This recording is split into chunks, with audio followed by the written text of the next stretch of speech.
I'm going to try and talk about several things in this little tournament that we're going to play now. When do you choose to play poker? Because it's Friday night at the moment. It's Friday night. It's 7:10. People haven't yet had a lot to drink, so it'll be different from if you were playing, say, midnight on a Saturday night, or if you were playing at 11 o'clock on a Sunday morning. And you've got to think, especially with regard to drink, what sort of state people are in. The more drink they've had, the more loose they're going to be, right? So I've been demoted. I lost a couple of tourneys there, actually. No big cheese. I've got these different goodies that they give you anyway. They replenish your chips. And there's wild swings. I mean, I was up to 40 million this time yesterday, and now I'm at 27 million. So you can have wild swings in poker, but given that you start at 200,000, I'm still not feeling too bad about it. So we're not going to do these 10 million buy-ins. We're just going to go back to the this. I like this 2 million buy-in, 6 million prize. So it's 7:20 on a 7:10 on a Friday night. Fairly lucid, but wanting a bit of fun. I think I would expect to see more people paying to see cards. So we can adapt our game a little bit to that. If they're willing to pay to see cards, then when you've got the nuts, you can put down bets more often. That's going to be the logic of it. And when you are trying to draw yourself, just bear in mind you're going to be up against more people. So you actually need to have a narrower, you need to play tighter basically, and have a narrower range of hands when you're playing against a loose crowd. The general rule in poker is that if you're playing a loose crowd, you play tighter, and if you're playing a tight crowd, you play looser. Because with a tight crowd, you can afford to play loose. They're not going to call your bluffs. See, look at this. These people just want to play. I mean, not see that there were straights on there anyway. I mean, either of them could have been eaten by a straight. Anyway, so we've got rid of some players. What am I on? Big blind? No, I'm not on a big blind. I'd like it if the big blind button was clearer in this game. I find it hard to see. The dealer button, all those little buttons, I find them very hard to see, and then they disappear as well when you get the flop dealt. Look, it no longer tells on the big blind, which is silly because, okay, I know there isn't a big blind after the flop, but I still want to know which of them paid and which didn't pay to see all this lot. Of course, I'd have trips if I had gone in with my queens, but we can't just go in with everything, because that's what these people are doing. They're going in with anything and everything on a Friday night, I'm guessing. So the player on my left did not go into that hand. Jack 8. It's a straight drawing hand. It's sort of looking for a straight. I've got a big blind, so I'm going to possibly see a free flop anyway. Small blind could have something relatively mediocre. I'm going to raise, using my rule of thumb. How many hands would I be happy to play these cards with? And 3 is the answer. Yes, I would have played Jack 8 3 times against these loose players who will have a broader range of cards and will be on drawing hands, terrible hands, and just trying to play any old card.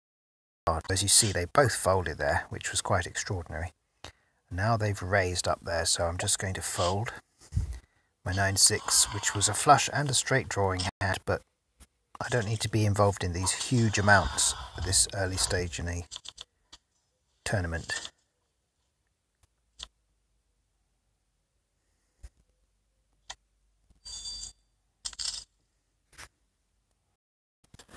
So the 7s would it be?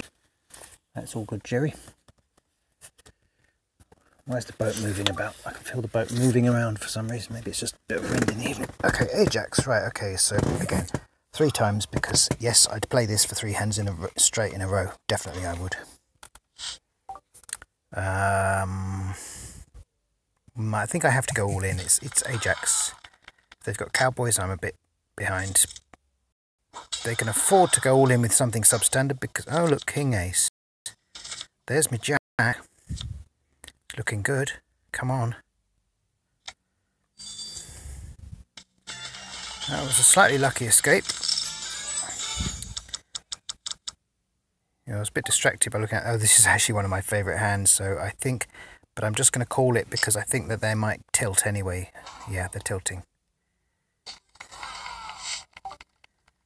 I'm going to let my favourite hand go, one of my favourite hands, and let them battle it out between them.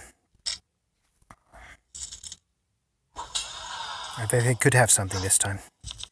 Certainly we've got the hooks up there, which would have easily had me down. Possible full house? No, with the sixes would have been nice for them, but no. That was a tilt, and it did not serve them well. Tilting after their loss to me. 6-5. Well, we're just sweeping up the clippings from the floor really at this point. You shouldn't have put that big bet down. You want as many people in this hand as possible because you want that opponent knocked out. And you want to increase the chances of knocking them out with their 200 chips. So it's actually pretty suited for that player to raise up there. See, someone else might have knocked them out. Not likely because it was a straight, but you see I hope you understand my logic anyway.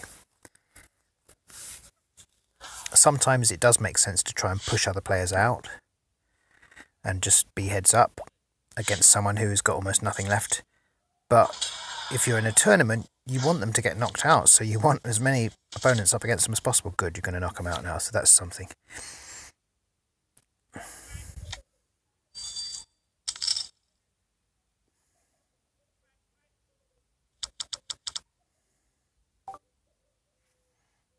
Just going to call because I don't know what the aggression level's like here. They normally raise that top player when they have something good.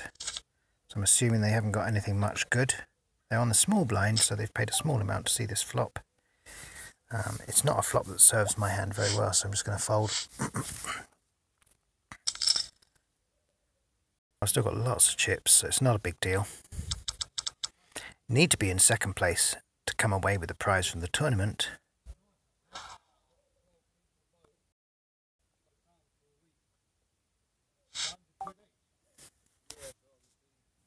I'm going to call.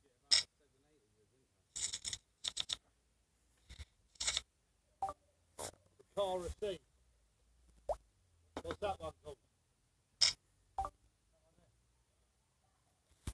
I fold.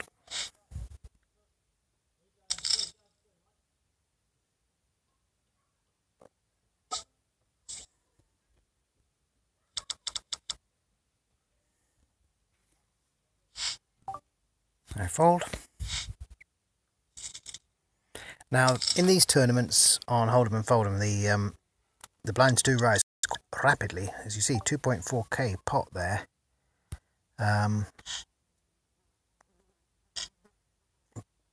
Before even any raising or betting. Bit of a wheel draw, I might have been on there, but it would have been a gut shot wheel draw. Surprising how often they come through though. 16% chance.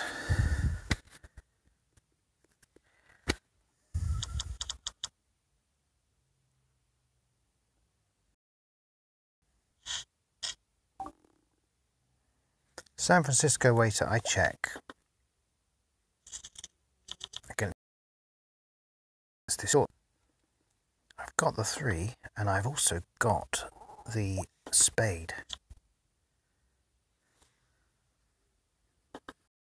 I've got nothing. I'm going to bet half the pot.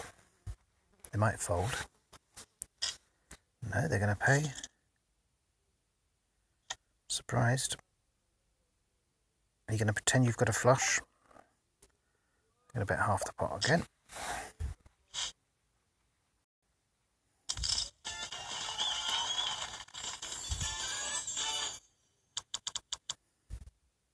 $10-2. Not a very good hand. Fold. There's a fly buzzing around my head here. You've got to be impervious to these distractions when you're playing poker. 7-10 suited. I'm just going to fold it. I want this opponent on my right to just get blinded away.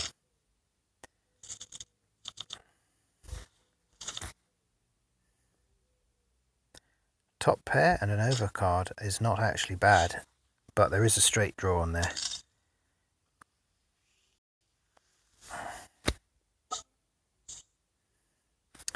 They've not got much left. Quite like that. Are you going all in? I check. It's because I'm on the big blind. Can the Jack-8 do anything for me?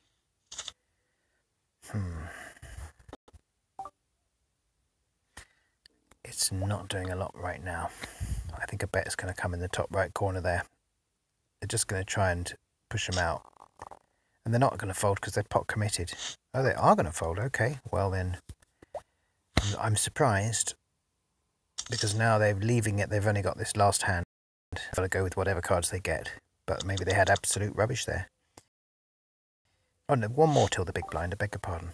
I'm just going to fold that again because I'm just treading water at the moment.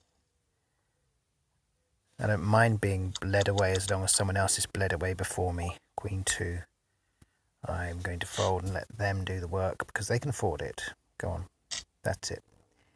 Let's see what you've got. See if you can knock them out for me. It's a coin flip, but before the cards. But now it's definitely they're going to knock them out. Oh, so, yep. Oh, no, they weren't going to knock them out at all because they had the 9. I hadn't seen that 9.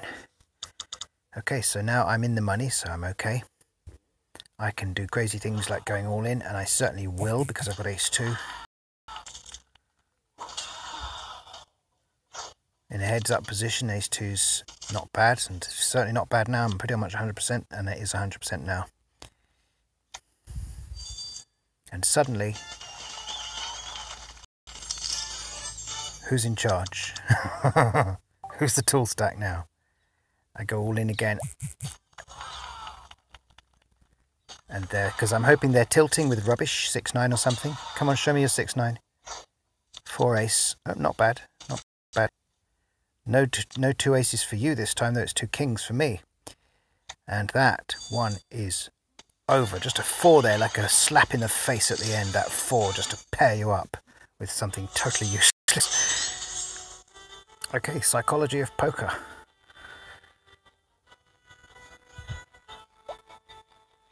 I'm a semi-pro 1 now, whatever that means. I hope you've enjoyed that one, and see you again soon.